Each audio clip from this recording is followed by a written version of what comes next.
We're starting another podcast. That's right. I'm starting my own podcast. It's going to be casual conversations with creators and people that I love and admire. And the space might look kind of similar, but that's because that's my office. But it won't always be here. We're going to be taking it on the road, very casual. So don't get too used to this set. If you guys have any suggestions for people that you would love to see on this podcast, I'm even willing to fly some people over here. I'd love to know who you guys would want to see on here. And we have an incredible first guest.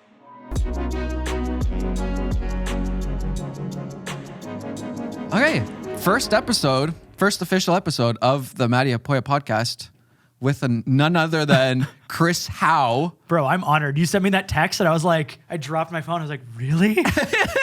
Number one? Thank you. Heck yeah. Not sponsored by Bubbly over here. Just loving the Bubblies. I think this is like a super fun podcast to start with because I feel like I don't even know a lot of the things about like your origin story, and even from the outside, like you're an incredible filmmaker, incredible photographer, entrepreneur, business. You run like a freelance thing. Like I don't like. What do you? Thank you. This is also nice. I am curious. Like, what in your brain? What do you call yourself? Like, what are you right now? Oh man, I mean, that honestly is a tough one. I think it's like all dependent on who I meet sometimes. So like if I meet somebody in like a coffee shop lineup or something like that, I will just say YouTuber because it took me a long time to get to a place to say that, like with a lot of confidence. So for a lot of years, I'd always be like, I'm a videographer, creative director. Yep. And that sounded important to me. And I was a little like not ashamed of the YouTube thing, but I think because a lot of people don't understand it, I was always a little hesitant to say it. So now I like saying that first and owning that and feeling that because that is really like primarily where I'm spending most of my time now. So let's just say YouTuber. But I wear a lot of different hats because I'm interested in a lot of different things. And also the career of YouTuber started from like owning an agency and like creating videos and films and commercials and corporate videos for like government agencies, like the town of Newmarket. We're in the town of Newmarket. It was like my first client because I used to be a lifeguard here. We need to hear that story. Oh, bro, it's a good story. Do you want to just jump into it? Okay, tell us. Okay, so first of all, I just wanted to say I totally relate to that how you're talking about calling yourself a YouTuber. Yeah. Because when you like, we come from like kind of like we're semi good at some area, and then we move into YouTube, and it's like I'm like I think it's because we don't understand what a YouTuber is fully. Yeah. You're like, I'm not a YouTuber, I'm a filmmaker just on YouTube. And also I think people understand filmmaker. Like to the average person, you're like, I'm a filmmaker. And it is also very obvious what it is. A filmmaker. I make the film. I make the film that people use on their, no, just kidding. Yeah. And you've seen what a filmmaker is. But like, you know, 4 years ago, even 3 years ago, I still don't think like YouTubers were like, they were a thing, but to the average person, they still didn't fully understand it. And it's been this like 3-year span, 4-year span where I think now, like you say YouTuber, people understand, or like they'll see you hold a camera. I disagree. I feel like people still don't understand it. It's just that we now understand. Yeah. I could be wrong, but I think that's where it comes from. And that's why we're now comfortable calling ourselves YouTubers because we know everything it encompasses, right? Before we might have thought that it's like what Logan Paul does or what that person does. Yeah, you have your idea of a YouTuber. I'm not that, you know, that's kind of how we, like, I'm a filmmaker. I'm just on YouTube. I'm not that, you know? And now you're like, well, I'm a filmmaker. I run a business. I do all this other stuff. And YouTuber actually, in our brains now, like fits that description the best, 100%, right? That's how I would think. But I don't know if the rest of the people understand what we do still. No, and it's a constant ongoing educational process, like even at like the grassroots level where it's like I'll have a family member and they'll be like, so how are things? I'm like, I'm a YouTuber. And they're like, and this is like, I don't know if you've experienced this, but this is like the natural progression of this conversation is like, probably the exact same so everywhere. Do you make any money with that? And so how do you make money from that? Which is also so rude. Also, like, I get that at the bank. I get that with family. I get friends. It's like, and you're like, wait, you can make money from that? there's two sides to that coin where it's like there's an advantage for you where it's like, well, it's a good thing that maybe not everybody knows about this. So like I can have a sort of competitive advantage here because it's not commonplace yet. And then the second side of that coin is like a little bit of your ego taking a bit of like a blow and like having to spend a moment I swear it's a cool thing. Yeah. I swear I do make money. Yeah. And then so like this is where it usually goes is like, oh, you're a YouTuber. Do you make money at that? And then the next conversation is like, I'll usually go and it's like, yeah, I have 9 revenue streams. And then people are like, oh, well, what are they? And then you're like, I can kind of go into, if you have a moment, we'll chat about it, but I don't want to like take too much of your time. Because I think it's important for us to stand our ground here because I think a lot of people do have the idea of like the top of the top, the Logan Pauls, you know, the people that are there and they see that and that's what they define as a YouTuber. But I think now it's becoming such a commonplace for it to be like a reliable business. There's like a middle class for like the YouTube now. It's not just like massive celebrities. Like you and I can coexist in a world where like we're like minor celebrities. Where like some people know us, some people don't. Like if Logan Paul walks down the street, everybody who knows who he is. We are not famous, but to some people, they were like the person that they flip out. I always say it's like can I have a selfie and their hand starts shaking?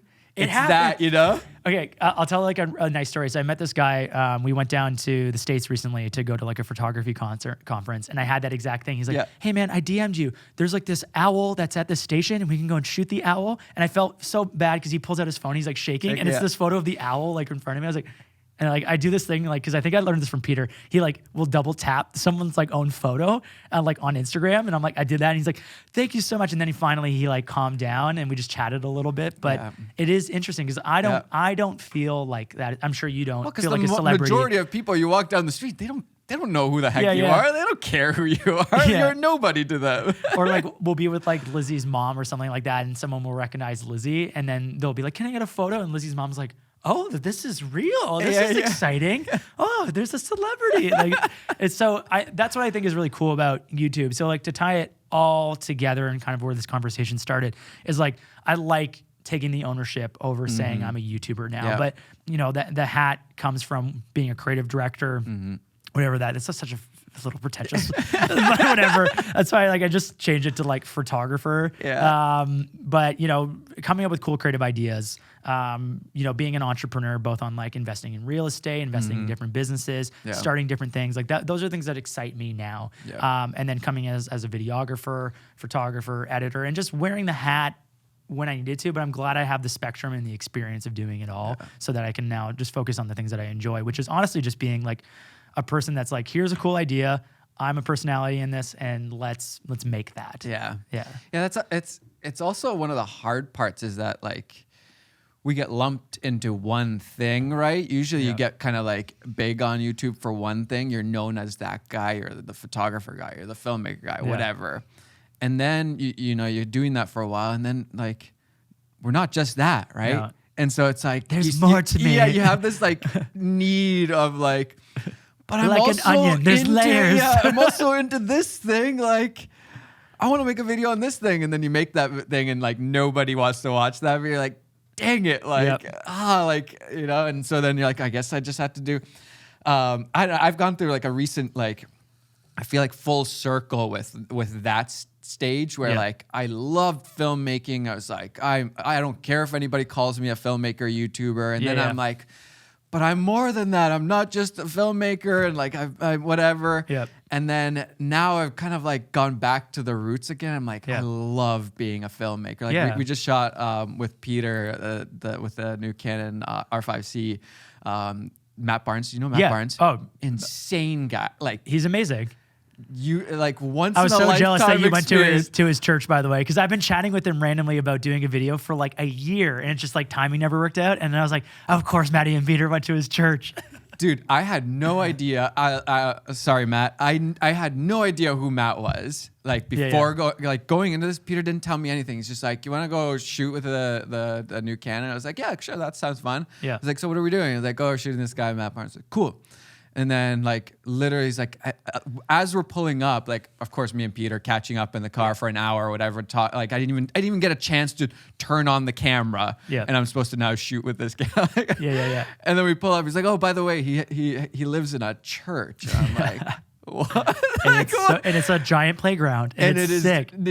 Just living in a church is like, okay, that's interesting, but you walk in there like, I have never been in a place like that's this. A trampoline in the middle of the room. Oh, that's also a spiral slide and ping ball. It's nuts. Anyways, so we're shooting this little doc, and I'm just having all of those feelings again of like, I love filmmaking. Yeah. Like, I want to make these mini docs again. Like, I had the Being series that started up, and then I was like, I'm gonna go hard on this. Pandemic. Yeah. Like, you can't see anybody, Yeah. and like everything's shut down. Now I'm so ready again to get out there. But yeah, I think that's one of the hard things about YouTube is that like you kind of get pigeonholed into one thing, and then you want to break out, but then the algorithm doesn't necessarily favor that breaking out, or you have to work really hard. It's almost like starting a new channel on your own channel. It's like a subsection of your own channel. You're like, cool. Yeah. But I'm curious. I don't think I've ever heard the full story of like, how did you are now a YouTuber with how many subscribers do you have? Like an insane amount, right? 500, I think 540,000, which is cool. Yeah. Tons of Instagram followers, all of that. Like, how did you get to this point? Yeah. So, I first got my first camera when I was 8 years old. The Toys R Us here sold this camera called Digital Blue. So it was this little classic filmmaker thing where you could look through the eye. It's almost like a director's little camera reel. And that thing shot 240p video, and I can only store 3 minutes onto it. Quality. Oh yeah, you should bring it up. I think Sarah Dietschy's first camera was the exact same camera too, which is really funny. So I got that, and I would just start making all these films. I would go to the auto show with my dad because cars have always just been a big thing in my life. I started filming. This is how young I was, and also just says a lot about how much I care about spelling. So I'd film all our family vacations, and then I'd make these DVDs, and I'd print out the whole thing, and I'd give it to my parents as a Christmas gift. But I didn't know how to spell vacation, so it was How Family Vactions for every year, and they never corrected it. So there's 3 series of How Family Vactions, and I'm I'm 9 or 10 at this point. I should know how to spell vacation. You know what I mean? So that's kind of where it started. And that's were you an artistic kid growing up, or were you what interested you about Yeah, I mean, it was a combination of sports and art, and it's because I think that's literally who my dad and my mom are. They had such an appreciation for the arts. By the way, your dad is the coolest. I love he's so rad. I would literally go hang out with your dad and go wake surf even if you weren't there. Oh, for sure, and I encourage that. He would absolutely love that too. Yeah, he's rad, and he was a big. I mean, both of them are such a huge influence on me. But specifically, I haven't met your mom. That's why I didn't mention anything. Yeah, no worries. She'll come out on the next boat trip. So. Other than that, she makes incredible lunches for us every time we go out wake surfing, and I'm very, very grateful for that. She's German, and my grandfather used to be a butcher, so he came from the world of making sandwiches all the time, so she makes a great sandwich. So good. So, he would be playing music all the time. They had such appreciation for art in general. So dad had crazy sound systems, always playing music in the house, and they would watch TV all the time and movies, and we'd sit down as a family. And I think that does inform a little bit of my interests as a kid, is basically being and who knows if it's deep and psychological, oh, they're watching this, maybe I want to put myself on the screen too, whatever. I don't know if it's that deep, but I think it's that they taught me an appreciation for the arts and creating things, and that you can do this as a living.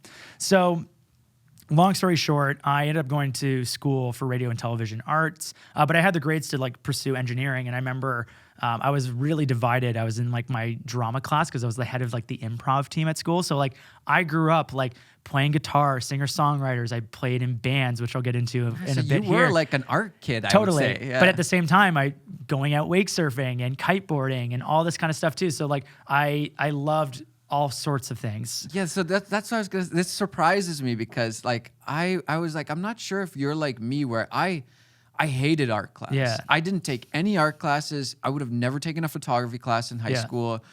Anything subjective like English, the worst. When somebody else gets to decide whether you're good at this or not, the worst. Sciences, maths, the best. Where it's you know your stuff, you get good marks. You know?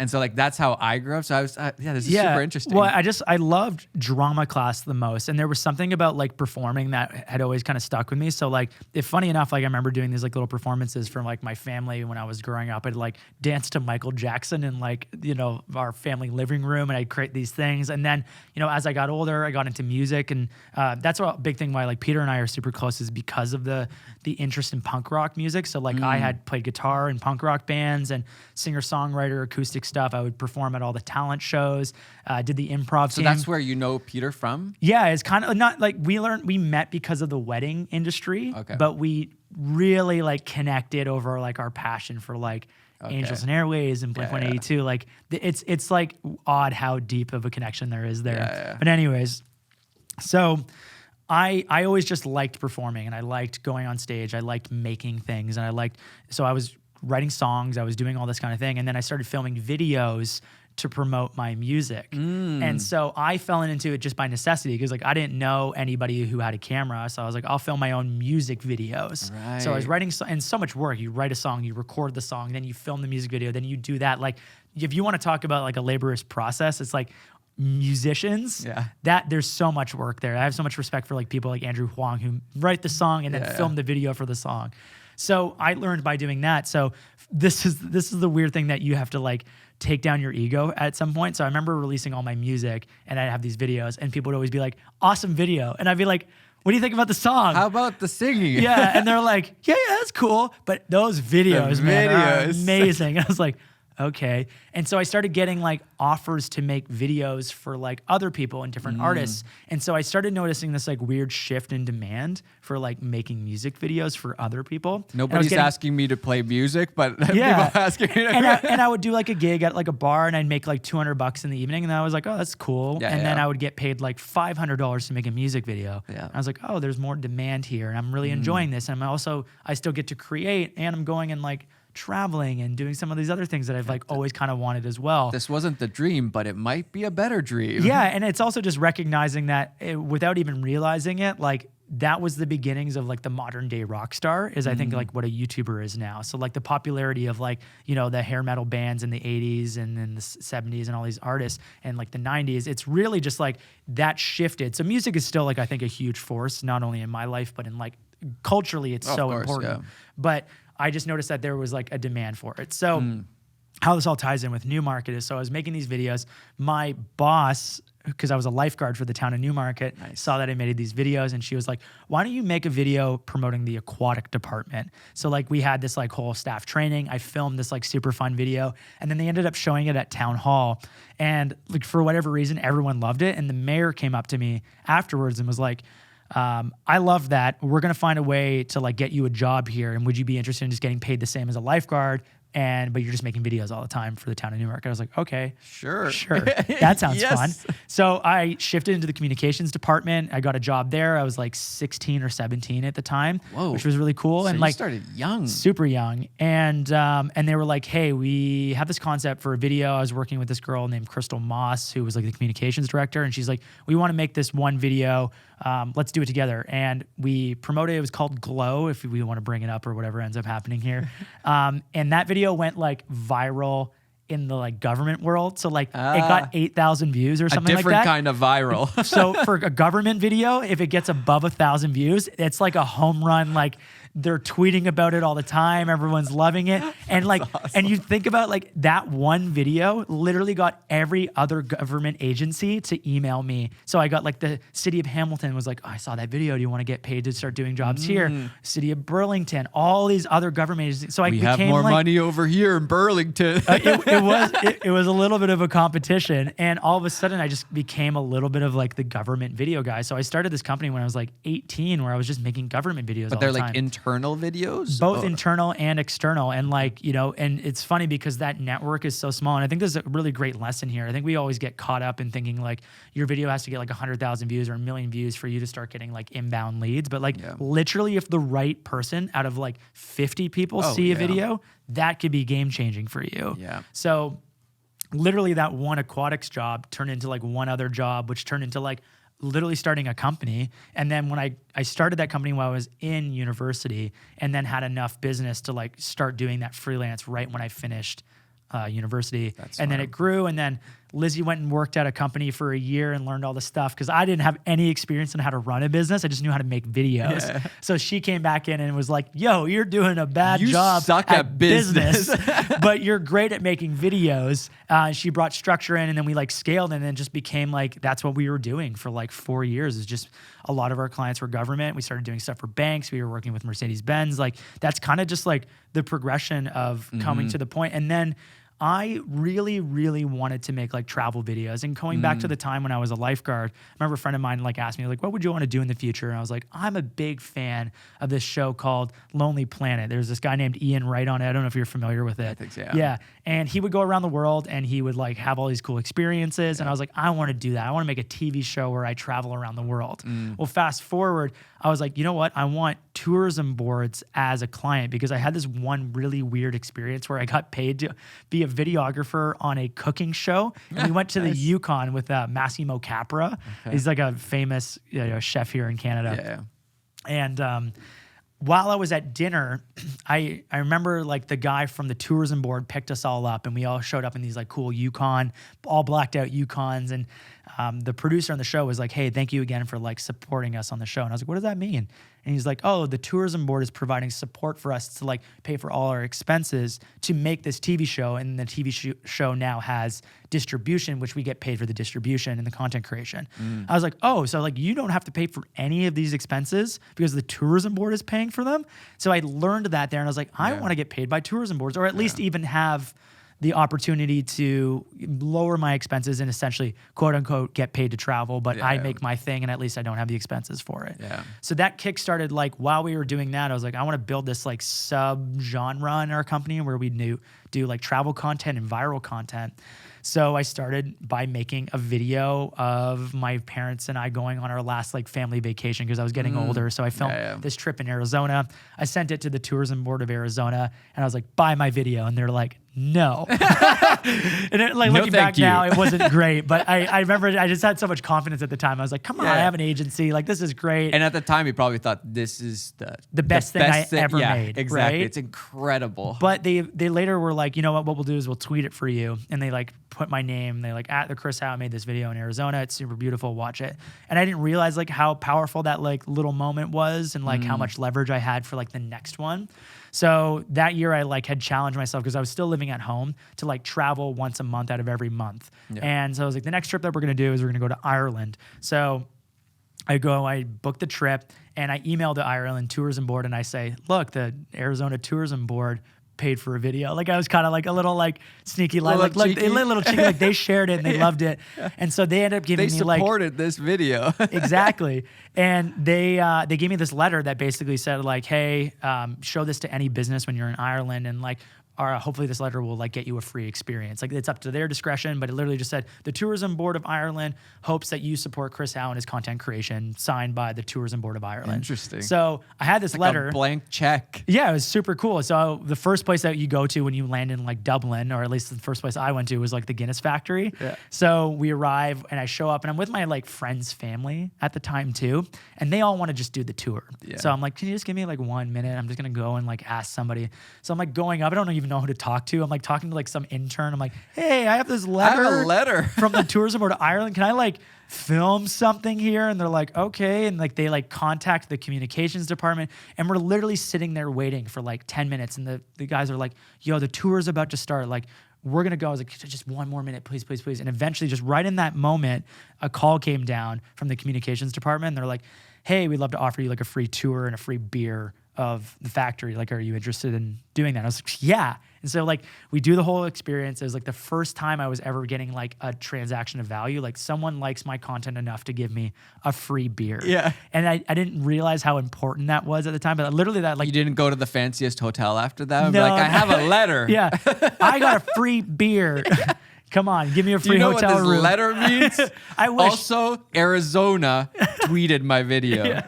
And it's so funny how much like confidence you can get. But I look back and I realized like how life-changing that free beer was, because it was the first time I got like an actual exchange of value. Yeah. And then from there, it just kept like building up. So I kept making more of these videos, posting them on Facebook. Some of them, like the first video got like 500 views. Then the next one got 1,000 views. Then the next travel video got 10,000 views. And then from there, I made a video about Toronto, and I shared it with Huffington Post when I was done. And then they ended up sharing it. I didn't know anything about PR. So like I'm literally learning just by doing it. Yeah, of no course. one's educating you saying like, hey, I didn't take business classes, right? Lizzie had to come in later.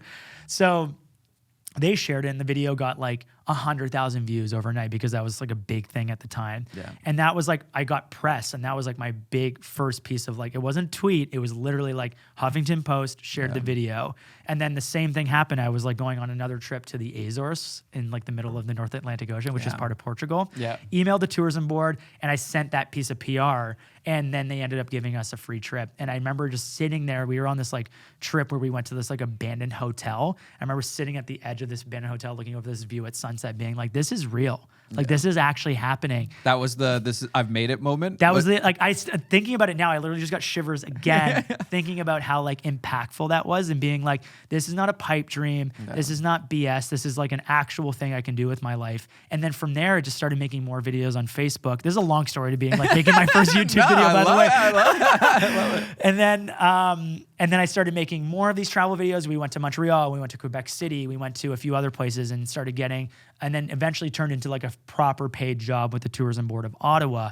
And I was kind of making a bit of a mark in like the Facebook watch world. And this was like 6 years ago, right? Yeah. And like some videos got like 1 million views. They got tweeted out by Justin Trudeau, and like some cool stuff happened, right? And I was like, that's kind of neat. Who's not in the best light right now. No, but at the time, at the awesome. time he was. I don't know if I'd share the information exactly at this moment, which I guess I just did. But anyways, a lot of like really cool things happened, and like I built it up. But again, it was really hard to turn this like tourism board thing into like a real business. Like I still was only getting paid like 1/5 of what I was getting paid for corporate videos, and I was still funding a lot of these projects myself. And there was just something about like Facebook Watch that just didn't have the same like oomph and weight that like YouTube and Instagram had. So I started going I'm like, a Facebooker. Yeah. Oh yeah. It just doesn't sound good. I'm a Facebook watcher. You watch Facebook? No. It's called Facebook Watch. Facebook Watcher. Like it just doesn't have. That sounds creepy, Chris. It does. Like you watch it on Facebook. But anyways, so that's like, a couple of years later, I'm starting to take Instagram more seriously. And I'm like, I really want this dream of like, because I was watching like Ben Brown and Casey Neistat, and I was like, man, if they can do it, I can do it. And it's not that like I had like a ego boost or anything like that. It's just like, it's very practical. Like if someone else is doing it, there's room for you to do it as well. And like, you have to just realize that like Ben meets the right people, and or his content is good enough, and Casey's content's good enough to dictate an audience and stuff like that. So it's not impossible. And I've tried so many times. I think my like stamina for like rejection is just so high, because I like had done so much. Like I made music, I got rejected for grants, I got rejected at like shows, I got rejected by like trying to sell CDs in person. And so like I was just like, whatever, I'm gonna keep doing it until maybe something sticks. So I started taking Instagram seriously. I think I ended up having like 10,000 followers at the time. And just from posting photos. Just from posting photos and like trying to collaborate and whatever. Back when posting photos got you followers. Exactly. When Instagram was fun. Interesting. No, it's still a fun platform. It's just different. It's very different. Right. So I had 10,000 followers, and I remember, a couple years before that, when I was shooting weddings, I'd met Peter by shooting a wedding because of somebody I met from the town of Newmarket by shooting all that stuff. So we shot this girl, Kate's wedding. So Peter was the photographer, and he was like the guy at the time. Like if you got Peter McKinnon to shoot your wedding, like he was the shit back then. Really? You know what I mean? Yeah. I didn't actually know that. No, like, or at least that's what Kate told me. And she's like, we hired Peter McKinnon. I was like, I don't know who that is. But like in the wedding world, apparently it was like a really big deal. And I was just starting my like wedding career. Like, Matti, I'm in my own like stabilizer rig off of like stuff I bought from the dollar store. And I had like a 50 mil that I was like, that was Love like, it. I bought it used, and I'm pretty sure the ring was love it. broken, and like my Canon 7D. And I remember like, and I was so intrusive. Like I was the type of like wedding cinematographer that like would be in the middle of the aisle while they're like doing the kiss. My shot matters the Yeah, most. and I'm like sitting there with like this like weight that I got from the dollar store on my shoulder with like a gardening knee pad to like make it nicer, with like metal piping I got from Home Depot, and I made it out of like plastic cutting board to hold it all together. Like it looked bad, man, like really I bad. believe it. And like everyone's dressed nicely, and I'm over there like with the 50 mil trying to shoot. So, anyways, I was the videographer, Peter's the photographer, and we got sat beside each other, and we just started talking. And again, it kind of comes back to what we were chatting about before. I think full circle is Peter and I are just super obsessed with Angels and Airwaves, and like they were making some of the best music. I mean, they still make great music, but like at the time, that was like my everything. Like I was so obsessed. Like I would play The Adventure by Angels and Airwaves, and I would time the guitar solo to like go when the plane would take off, and I would feel like I'm alive and I'm feeling so great. And then so we connected over our mutual passion for like photo, video, Angels and Airwaves. And like Peter and I became friends, but like Peter's older than I am, and like now it's not a big deal. Like, you know, you and I are like can be friends, but at the time I was like 17 years old. I was like a young kid, man. So like I don't know, young youth are not always the most enjoyable to be around, and like they think they're like their stuff doesn't stink, and like, you know what I mean? Like, so I don't, Peter was old enough to just, and he was also with like Janice, and like I don't think I was with Lizzie at the time. So we're talking like almost 10 or 11 years ago, like beyond a decade. And we became friends. We hit it off enough to like know of each other and be friends on Facebook. Yeah. So this is a long story to getting to the beginning of the YouTube video. I love it. Yeah, no, this is great. And so Peter makes his first video, and I'd always, not keeping tabs on him, but like on Facebook, sometimes you see stuff pop up and whatnot. And Peter made his first video where it was like the camera hacks video. Yeah. And it got featured on Petapixel. And I think at the time, Petapixel was a bit of like a holy grail for everybody. So like, I don't know if you cared about it, but like at the time, it'd be like being like a guitarist featured. It'd be like a model being featured in Vogue. But a photographer being featured in Petapixel was like a big deal. Yeah. And I saw Peter McKinnon camera hacks video. I was like, oh, and I DM'd him on Instagram, and I was like, bro, Petapixel? No way! Yeah. This is amazing. I wonder if I can scroll back to see what our first DMs were. Yeah. And he was like, oh, Chris, wow, like wild, like thanks so much, man. Like it's been a long time. We should get coffee. So I think I sent him that like I think he released it in January or December. And then, you know, the winter is tough to get together, and we were only kind of DMing back and forth a little bit. I was following him on like YouTube, and I was like, oh damn, this guy's like blowing up like pretty quick. And it wasn't until I think he was at like 300,000 subs that we actually went and had like literally, I think at the bar right downstairs. We went and had a beer. Brew Hops. Yeah. And or the Irish one, that doesn't matter. Whatever, that one. This is a decade ago.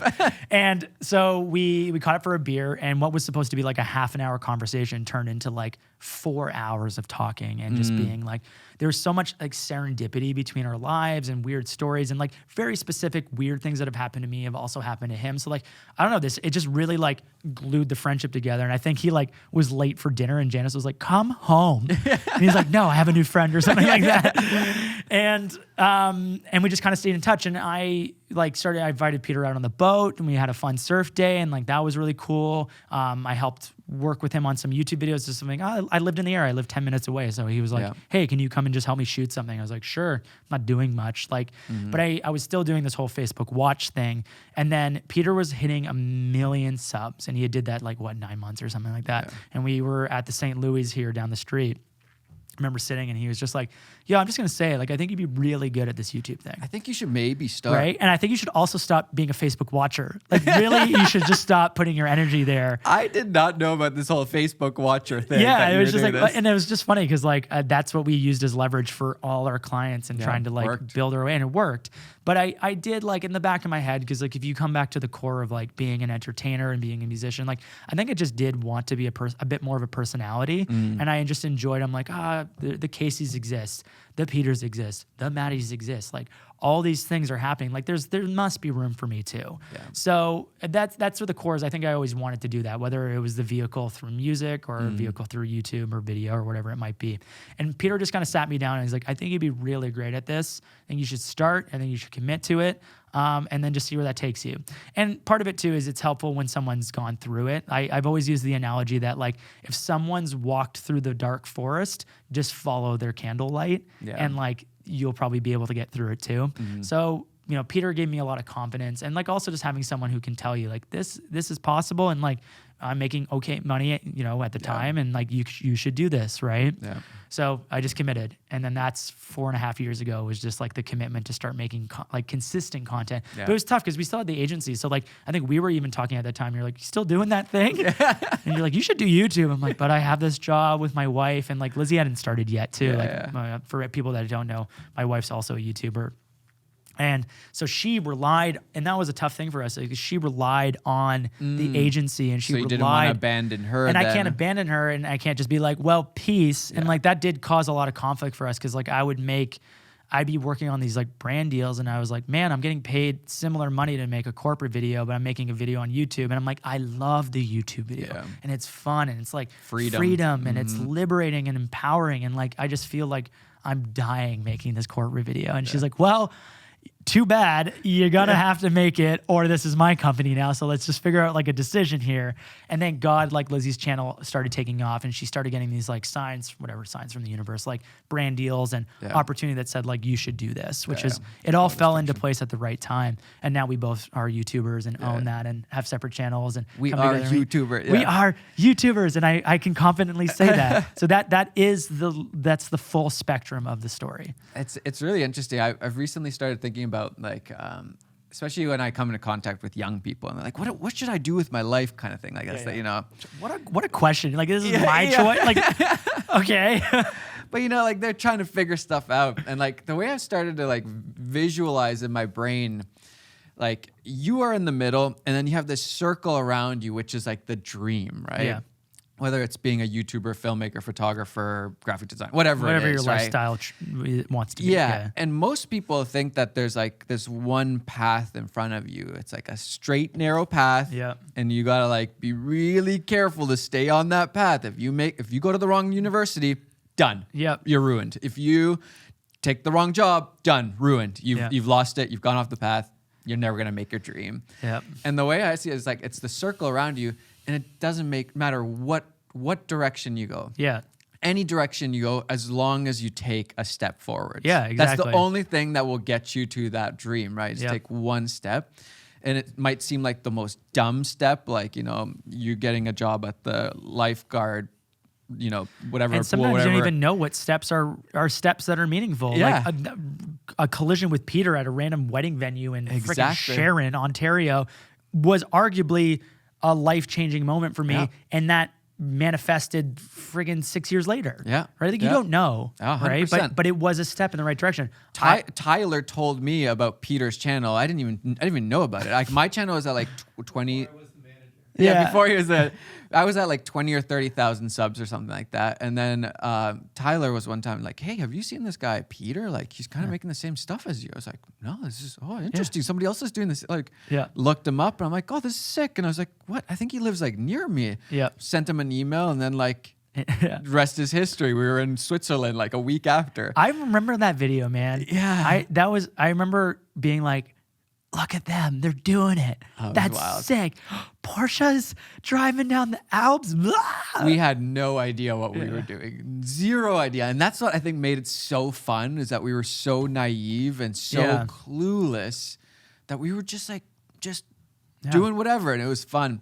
But yeah, anyways, going back to that dream thing, like you take steps and you will eventually, sometimes you take the long way around the circle, you know, you circle around and then you finally make it to that dream. Yeah. Or there's a lesson in there that you needed to experience before, you know, you got to whatever quote unquote success was. But the interesting part is that dream sounds like outlandish and crazy. Yeah. And as long as you just keep taking steps, you make it to that dream. Yeah. And then you're like, oh shoot, there's like a next string. Yeah. That's way for like, that's a crazy dream. Yep. Like, well, that's never gonna happen. And you start taking those steps to like any direction, start taking those steps. And then you reach, and then there's another one. And so like, I'm sure when you first got like your corporate job, you're like, this is sick. Yeah. Like, I can't believe I'm getting paid to make videos for this cool company. Yeah, I'm making lifeguarding videos. Yeah, this is awesome. This is awesome. Then it's like Porsche, like what I'm making, or what Mercedes, whoever it was. Yeah. You're what? And then you're like,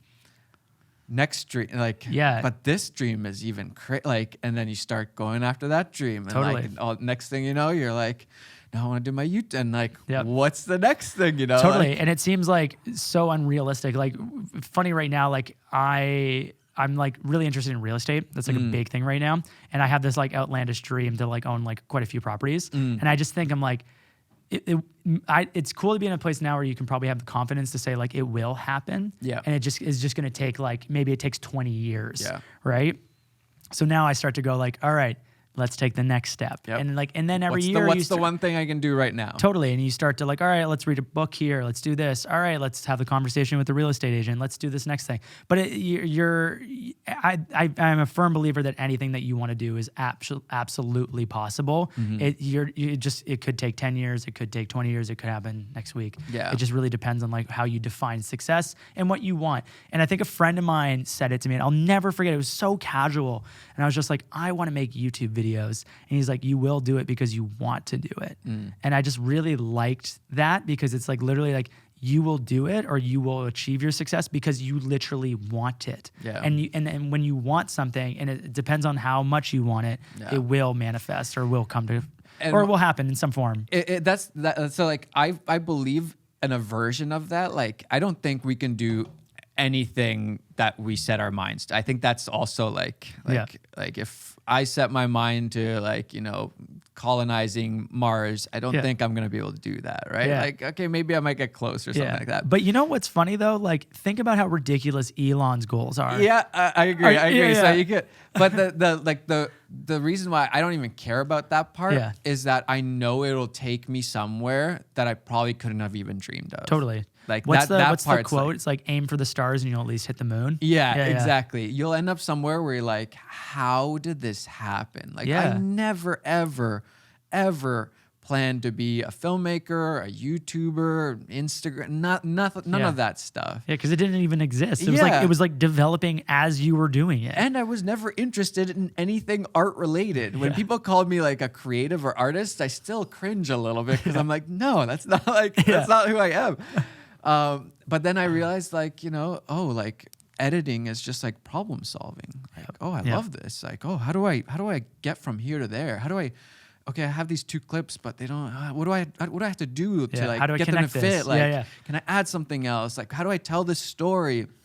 It's all problem solving. Whereas before I thought it was like, I'm just making art, you know? That doesn't interest me at all. Like I love being at Matt Barnes's studio home place because he would show you the photo, which is like sick. Yeah. But like normally if I just saw the photo, I'd be like, sweet. Yeah. But then he would tell you the story of like why I made this or like what was going on. Yeah. And instantly like I see that completely different. Yeah. And so that's like I always say I would love to go to a museum or art studio, whatever, and like look at art, but with the artist. Yeah. And like them tell me like what was that, because the story is almost like sometimes like more meaningful than the 100%. Actual, you know, item or the materialistic thing that you're looking at. It's the same thing with my whole channel. Like it's funny because if somebody's asked me like, what's your favorite, what's the video you're most proud of? Yeah. I don't know. Like, I'm kind of embarrassed of all of them. I look back. Shouldn't be, because they're all great. I look back on them, I'm like, I don't really like this one. I don't really like this one. But I love the channel that I've created. Yeah, your body of work. Yeah, so right? I started treating it like it's like a documentary. I love documentaries. My channel is a documentary. And no one video is that cool to me. It's like, whatever. But the channel, the documentary I'm creating, that's exciting for me. Totally. Like, I love that part, you know? So yeah, you just take those steps and you will end up somewhere where you're like, what the heck? Like, Yeah. you know? And it's always, and sometimes it's like, it's better than you imagine. And sometimes it can be a little like off than you imagine. But historically, through all my experiences, like I sometimes just pinch myself in certain moments. I'm like, how am I here? Yeah. How is this? Why me? This is so strange. Thank you, world. But I think also like when you put intentions out, it comes back. You know, I sometimes I worry about like a little bit of like that hippy dippy stuff, but like I think it's true. Like if you say it out loud, I think people start. And I think this is my theory behind it is that like you say it out loud. And then let's say I need help. I'm like, for example, let's say I'm like, I really want to pick up rollerblading. And you're like, oh, funny enough, I actually know a lot about rollerblading. Yeah. Here's the things that you need. Here's this. And then all of a sudden now I'm into it. Yeah. But if I just kind of kept it quiet, Yeah. and I think it's because humans innately at a core level, I think want to help each other. And I think the moment you start saying like, I want this from the world or I want this from the world, I think everyone's just trying to like, connect you. And sometimes it manifests in like really weird ways. Like we were just in Mexico. So I was mentioning like the real estate stuff because we were like, Lizzie and I are maybe thinking about getting like a vacation property that we can spend a few months of the winter. Can I visit sometimes? Oh, absolutely. We're getting a 2-bedroom or a 3-bedroom to have friends. Nice. So that is definitely the goal. We just have to decide where it is right now. So we're kind of like country shopping in a weird way. That's Decide which ones that we want. And like, those properties are a bit cheaper, but to tell you like a really crazy fun story that just kind of happened from that, and that also shows that like when you say something and put it out, where life can go and how amazing it can be. So long story short, I do an Instagram post or an Instagram story. I'm just like, hey, I'm in Puerto Vallarta.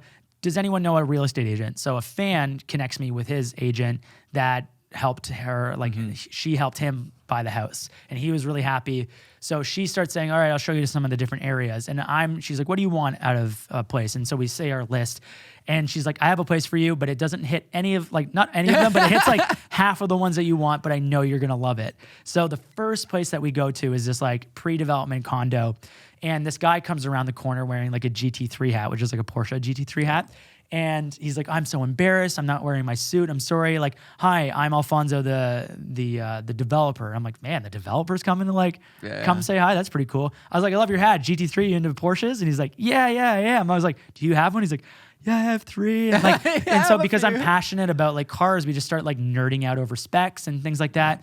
And then super serendipitous. So this property is like built on the back of a canal. So it's like a marina that's attached to it basically that they're building up for like the owners of the unit, which is super cool. So you can have a Sea-Doo in your backyard, which is rad. That's perfect. Right? So we come around the corner and there's a 2018 Sea-Doo Wake Pro 230, which is the exact Sea-Doo I own in the exact color scheme. And I was like, just happens to be planted there. Right? And I was like, oh my God, that's the exact same. He's like, oh, this guy's a master seller. Oh yeah, imagine he's just like researching all these things.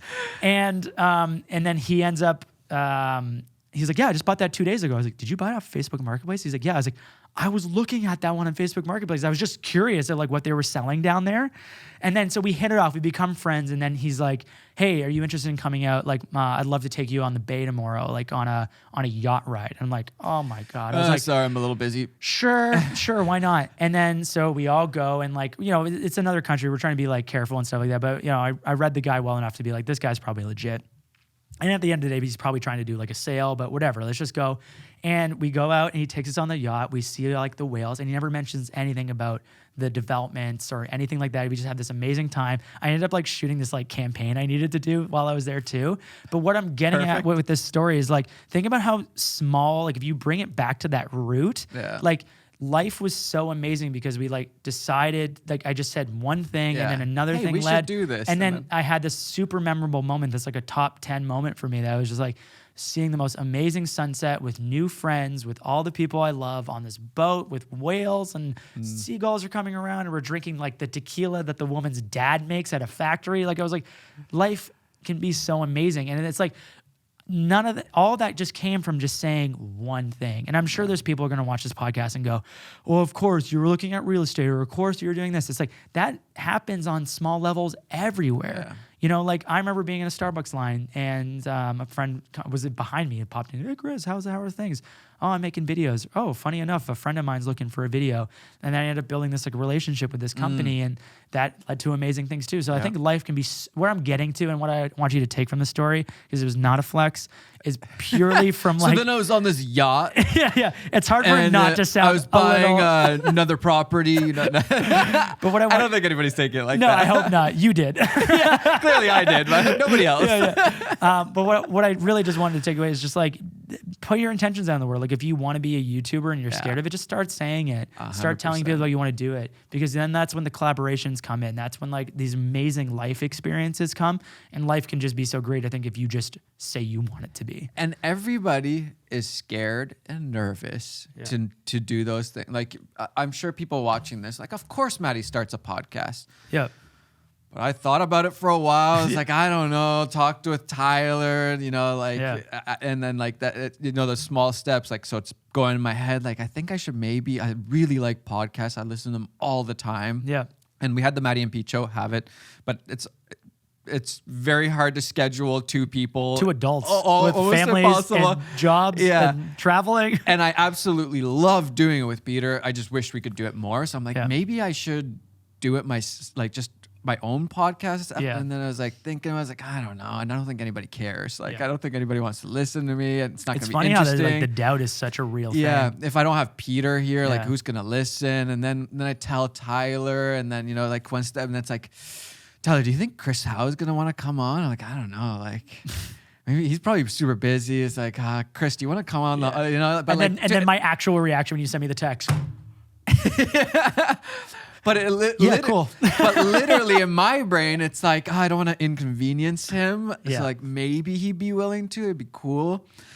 And like, to everybody else, it always like, of course that guy's doing it. Of course you should do that. You're scared of doing this? Yeah. Why? But we are all like, I'm listening to the Dave Grohl biography. It's super good because it's narrated by him. So it's he's his so voice. Cool. I love him so much. It's so good. And just here, like, it's like, I think it's the first time that I've heard like a full on, as big as you can get rock star, and not just any rock star like Nirvana, where you're just like the stories are nuts. Yeah, like selling out O2 Stadium multiple nights in a row. But also like the whole like kind of like I don't know, almost I don't know enough about this, but it almost seemed like the start of like that hardcore like crazy like crazy show stuff. Yeah, and him being scared. Yeah, like I would never think like, oh, that rock star. I bet you he's scared so cool, right now. Calm and collect. Yeah, and you just like, man, how does he not care about this mayhem that's happening? He's just like, what a boss.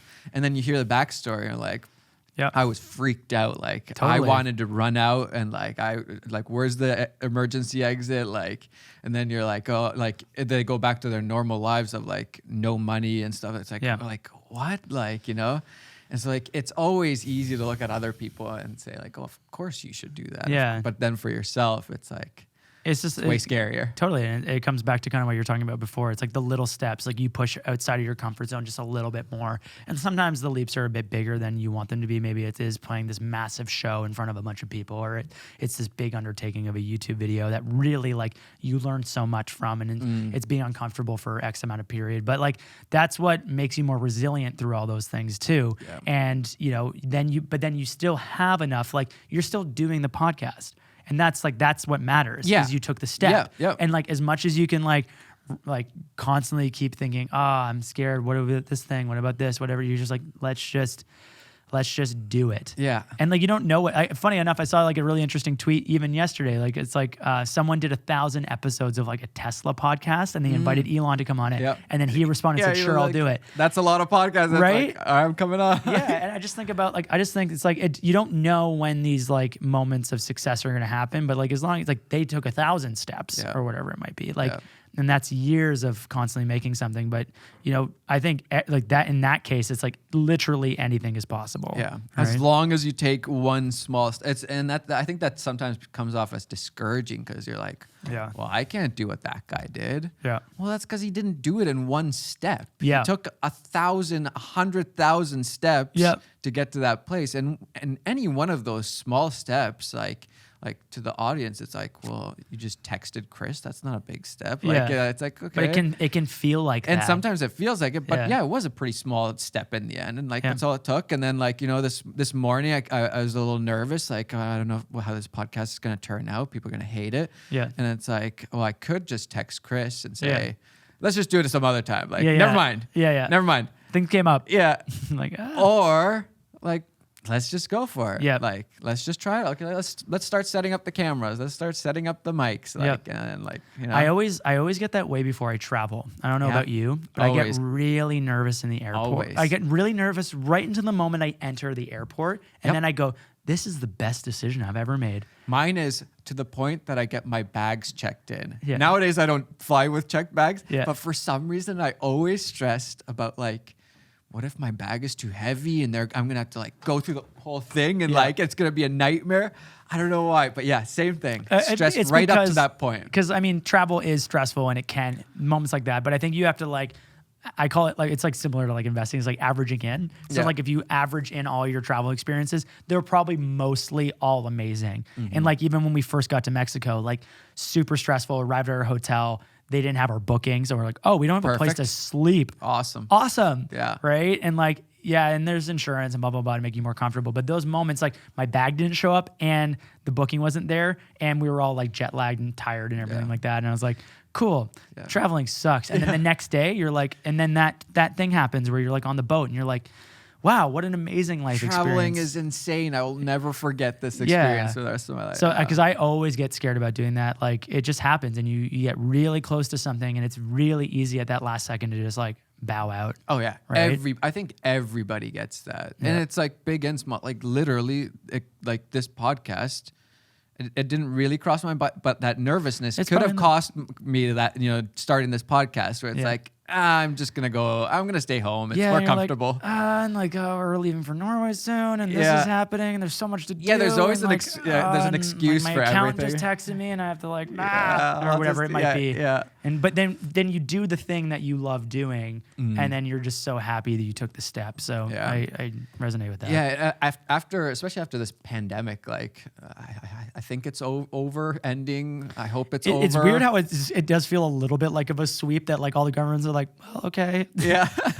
No more PCR testing. Yeah. Norway, nothing. Like, no requirements. You could just come in. Like in Mexico, I swear to like it did not exist. Yeah. Like I was like, no one talked about it. Oh, I went to Finland last summer, and like here it was like I couldn't go to the outdoor skate park. I could go to the park, but not the outdoor skate park. Yeah. Because so we were just like, F it, we're going to Finland. Yeah. A few weeks later, I'm literally in a mall, no mask, because there's no cases in the city. Like I'm at a carnival with no mask on, and there's like I almost had like a little mini panic attack. I've never had a panic attack, but I felt a little bit like, oh shoot, like there were people all over me. I was like, what is? But anyways, after this pandemic, I've really realized that like, this is what I value. Yeah. Like life is doing YouTube is so empty. Yeah. If you cut out all the people. Totally. Like it's absolutely pointless. And that's probably with any job or anything. If you cut out all the people that you're doing it with, that you're meeting, that you're like interacting with. That's what matters. Empty. Like there's no point to it if there isn't the people. And that's why I was like, podcast. Like I love talking to people. Yeah. It's a perfect excuse for me to get Chris to come over here and just chat about stuff. No, exactly. We probably have this conversation without mics in front of us as well. Exactly. Are you someone that gets like energized around people, or do you find that like if you're around people for a long time, they can kind of pull your energy and you have to recharge? Or are you somewhere like in between? I think I'm somewhere in between. I would say I'm definitely an introvert. Yeah. Like I do need that time alone for sure, which is really hard with 2 kids and a wife. It's like is that why like running's a bit of your like definitely your alone time? Running became the thing because during the pandemic you couldn't really do in the beginning couldn't really do anything, and I was like, I still want to stay like active, and then it was like the one escape from my jail. It almost like that sounds really rough, but but it's a bit of a reality, right? Yeah. And then I just like fell in love with listening to podcasts and listening to books. Like I love books now. Like absolutely. I hated running, hated reading, and now I absolutely love running and I love reading just because I figured out a way to do it. Are you more really like audiobook, or are you definitely like more physical? audio? Yeah, definitely more audio. I there's something about listening to it, and like I can. I think my brain loves efficiency. Yeah. So like the fact that I can run, which doesn't take any brain power for me. Yeah, it's very passive.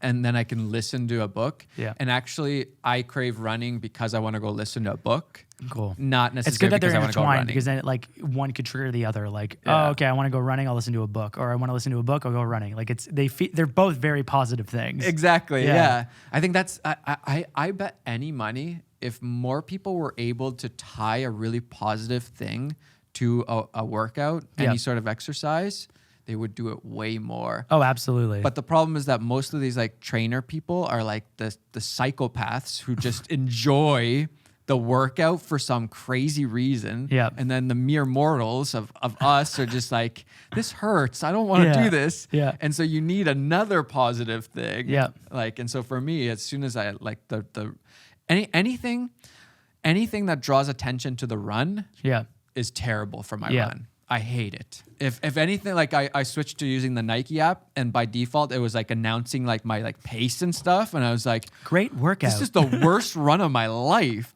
And my best run ever, still to this day, was listening to I think it was a podcast, actually, it might have been an audiobook, running, and it starts just pouring, just drenched. Yeah. And like I wasn't thinking about the run at all. It was just fun. Like Yeah. a little kid running through the rain. I was like, I'm gonna embrace every moment of this. And by the end of it, I come home and I'm completely soaked. Like walking into my Massive building, smile. concierge is just like, what happened to you? Like, you know? You're like, I had the best day ever. Yeah, my headphones broke. Like everything was just like I could have been, but best run ever. It's like anything that takes up my mind off of the run is incredible. Yeah, like, absolutely. That's why I like enjoy sports so much. Like with wake surfing, like I can have this incredible workout. I get home and I'm like, whoa, what are these muscles that hurt? I don't even. What did I do? But I had the best time ever. So like, I think that's the similar thing, is like creating friction in like the unenjoyment sometimes that is like working out. Yeah. So like right now we have a Peloton at home and I have the most fun doing it. It's still like I recognize the workout, but because they're like a class, or like I'll take like a certain fun class in there, I really sometimes 20 minutes, 30 minutes passes by, I'm drenched and I'm like, I love life. And I'm like, this is great. But that's also why I love like tennis, or I love skateboarding, and I love all these other things, because it's just like you're exercising without exercising, like because you're just having fun. Exactly. Yeah, those like snowboarding has become like a new passion of mine again. Yeah, it's just like, we should go one time. I ski, by the way. Oh, and also James Hau skis. Are you good? Like, okay, so okay. I preface that with, can you ride down a mountain and not die? Yes, I think so. So, I used to blade. So I was the kid with the tiny skis, and I'm so jealous. I used to rollerblade, and I always wanted to get into blading, but it was too lame. It is a little lame. I was too embarrassed that I went with snowboarding because all the cool kids did snowboarding. Yep. So I just owned no that. offense. It's okay. I recognize it. I'm embarrassed that I didn't go with my dream of doing blades. I feel like I have to. I think we should do that sometime. Can you teach me how to blade? Oh, for sure. I still have them. Let's and go like do it's it. just so funny to like go down the hill with these little tiny skis, and you like almost like walk with them. Like they're almost like shoes down a like literally feel like rollerblades. I have to experience it. They're really fun. So this last year at the end of the season, I bought big boy skis. So I bought like a park, like twin tips to like, if I want to go to the park or not, I probably won't, because I'm like old now. Yeah. I don't want to hurt myself. Do any. That's what I said. I'm good, but I don't. Yeah, it's just not worth it. Like I'm good. Like I don't need to hit a rail to feel happy in life. Like I can do. There's something else that I'll get that. Hit some powder, and I am on like cloud 10. Like, so I went right before the pandemic. We went to Switzerland, and they were like, I had to film like some skiing stuff when I was down there or over there. And they gave me like full size skis, and I went down like the big mountains, and it was like I was like. Here's stressing. the gondola. Yeah, I was stressing because I hadn't done it for like at least 2 years, and I was always used to blades which like kick out really easily. And these were like big. I had this like big chunks on the back that I wasn't used to like throwing around. So I was like, I got down the hill, I can do it, but it's definitely like give me the buffer of like 3 or 4 runs. You don't want to go heli skiing right away? If that was in the books, I would love to do it. And That then is I would the goal now. Yeah, I That would. is the Man, I would goal. love to go to Whistler or heli skiing with you. Like, let's figure it out. It is a once in a lifetime experience. Yeah. That's still one of the coolest things. That's why I love YouTube. It took me from being the guy who films people do really cool things to actually getting to experience those things. That's the best thing ever. Totally. Like, It's weird when you have that shift. I experienced that with Mercedes. So previous to being a YouTuber, I was doing these events where I have so many good stories about this, but we'll just go to like where this connects. Where I was the guy filming everybody having fun in the cars drifting on this lake in Gimli, Manitoba. And then the 1 year they asked me to like make a YouTube video, make some content for us, and also be like an influencer for the day. You can drive a car. And you can drive it. So instead of just like being the guy shooting all the photos of the cars drifting, I actually got to drift the cars. And I was like, wow, this is amazing. I'm glad I had both sides to it. And just like you had both sides to it. But definitely there is a side that's like, how cool is it that like I can experience this now, and people will also get joy out of like myself experiencing this too. I know it's cool. the funny thing is that before I thrived on being behind the camera. Like if you would have asked me, do you want to be in front of the camera? I'm like, heck no. Like, no, you're an idiot. Like, I want to be behind the camera. And that's like, that's the interesting part, I think, is that like, that was the safest place. Yeah, that was the safest place for me. And then when I realized like maybe, and then like I'm like, oh no, I still like being behind the camera, but I would rather be behind the camera and get to experience this. I think it's this like weird psychological thing. It took me a long time to not care so much of what other people think of me, like a really long time, like some therapy and everything like that, just because behind a camera, I can shoot and there's no like judgment. Like people can comment on your photo or your video, but it's not the same as when someone comments on you, because someone commenting on your skill is just like your skill isn't good enough. Hey, what's with Matti's eyebrows? He doesn't have any eyebrows. But that's the thing, and like I do have eyebrows, by the way. Yeah, they're gorgeous. They're blonder. They're really nice Eyebrows. Yeah, I can see them. So I think that's one of the things that it seems scary to put yourself in front of the camera because you are opening up yourself to so much judgment. And I also don't know if you've like, maybe not with you guys are very nice and kind, but like I've been in the rooms where you watch like some of those reality shows and all you do is just comment on me. Like I can't look at how trashy they are. And look at this. And I'm like, are they talking about like, could that be me in this situation? Like everyone's at the 100%. table, but like you got to get past it because the world, when you put yourself in front of the camera, can be so great. And it's also a really great exercise in learning so much about yourself. And you start to learn all these things. Like you watch yourself back and you're like, why do I do that? Why do I have this, like every time a camera comes around, I like put my eyebrow up or something. Why am I squinting all the time? Yeah. And you start to, and then, so I think like for me, like this has just been these past 4 years, I've had the most growth in my life as a person because I'm essentially like filming myself, looking at myself and like almost editing like my personality to who I really want to be because I get like a full picture of it in its most uncomfortable state. Yeah. Right? That's interesting. So I think it's been really nice. Like I think YouTube has also just made me a better person and a better, like, I think I was a little bit more like egocentric before, and now I care about like everyone's success and everyone, whereas like maybe the first year or two on YouTube, I was more about like me and how I can do it.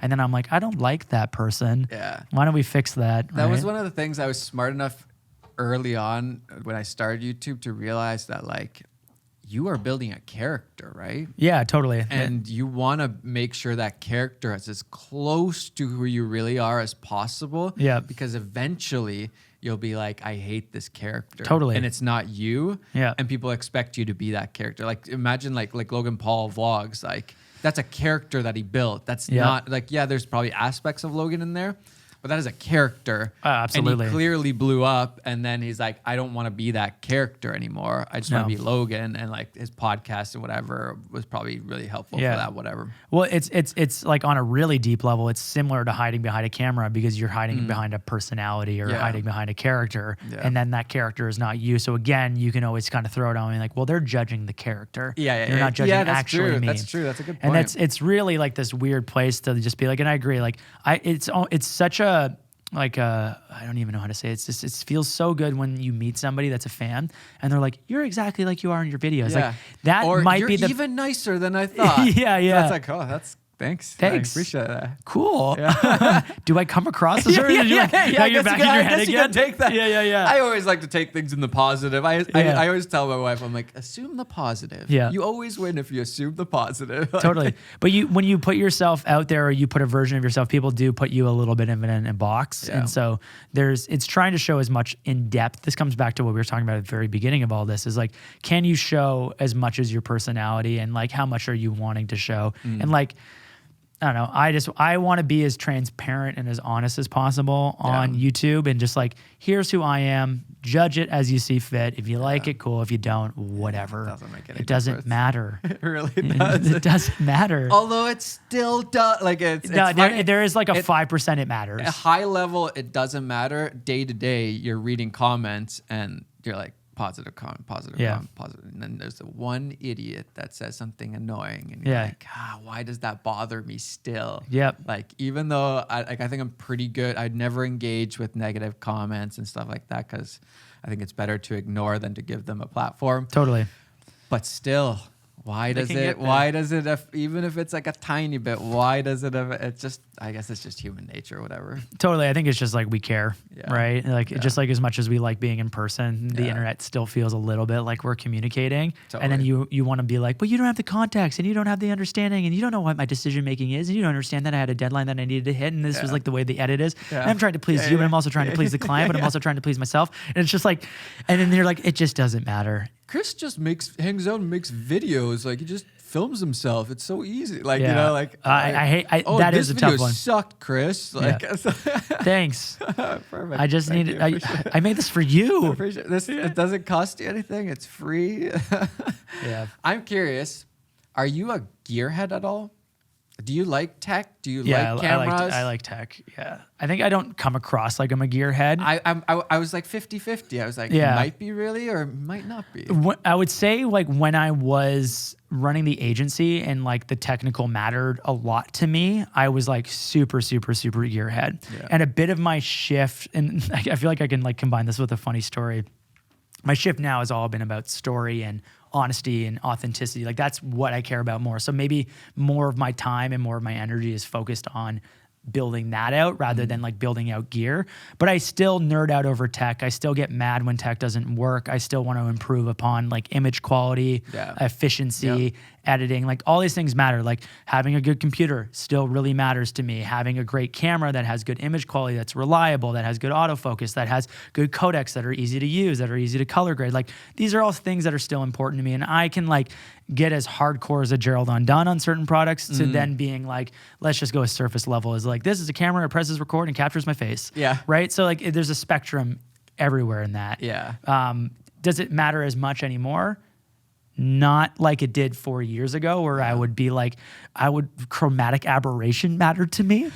Like, you know what I mean? They're like, what is that purple fringe? How sharp is that lens on the edges? Yeah. On like the corners. Whereas that doesn't matter as much to me. And maybe I won't crutch as much on like the success of something being because of the technical, but I needed to be versed enough to be able to talk about it competently. Yeah. Now, where it's funny is like when you first start and you hear about storytelling, and that's been the big focus now is how do I tell better stories? Because that's creative. Like I never understood, we'd be in school and they would say top lines are director, producer, actors, writer. And I'm like, why do they get all the credit? What about the camera guy that has to like do all the data, blah, blah, blah. All the rest but then you start to understand that like the success of something literally hinges on it being marketed properly and how well and creative it is and how much people resonate with the story.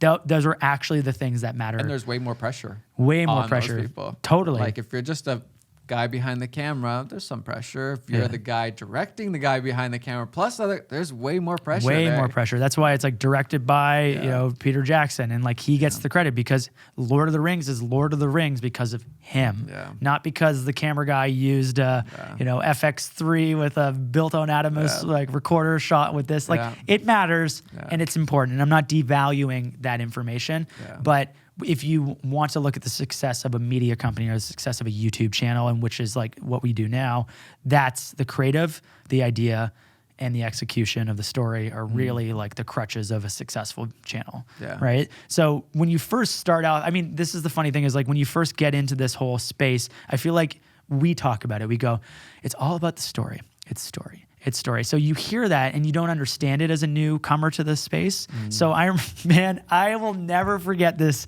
It was so embarrassing and wonderful. So I think I heard it somewhere like, oh, you're not a videographer or creative director or whatever it is. You're a storyteller. So rather than saying like whatever, you know, a YouTuber now, I used to tell people I was a storyteller for like a very brief amount of time. There's a brief phase. Right? Because I was like, that's what I do. I tell stories. So I went to like at anything when you're figuring out the beginning of your job and your career, I went to a network meeting, which by the way, never go to a network meeting to network because that's just other people who are looking to network and no one's actually trying to provide value to each other. Like you network by They like just want to get a leg up. yeah, and it's using all someone else. exactly. And all the people at network events are the banks that want to give you a bank account because you're an entrepreneur. Yeah. They're the insurance companies that want to sell you insurance, and it's all the other Perfect. things that. Yeah. Right. So I'll never forget. The woman who was running the event came up to me and she's like, "I'm going to introduce everybody. Like, what's your name and what do you want to be said?" So I was like, "Oh, I'm Chris, and I'm a storyteller."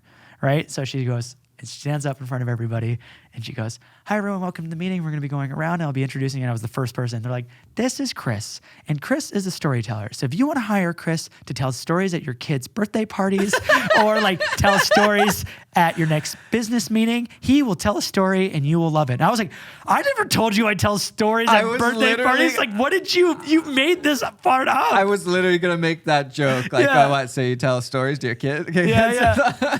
And I'll never forget. I was like, and then afterwards I was like, no. Like I make videos and they're like, I tell your story. Your story matters because that's how you sell I'm a not thing. just Your stories. a camera guy. Yeah, I'm a storyteller. Don't hire me for your kid's birthday. Blah. So you don't understand it, right? Like I can say now, like, oh, story matters to me and I'm a storyteller.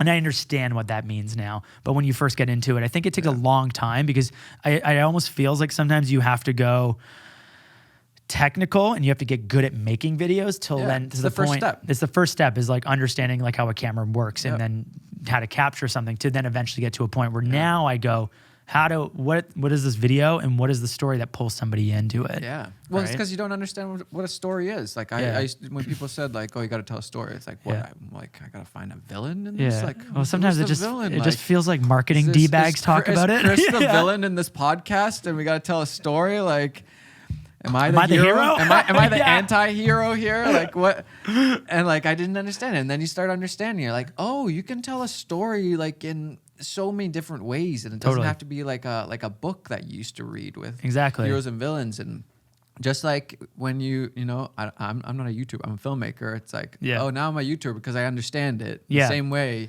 you understand stories, and suddenly Yeah, you're a and storyteller. every day you chip away a little bit more at it and you understand it a little bit deeper. And then Yeah. it becomes this like super big rabbit hole where you start to appreciate all the nuance in something and you appreciate the nuance in a story and you appreciate that like, here's how we can position it and how people relate to it. So what camera do you use? the book I'm reading right now is So yeah, that's nice.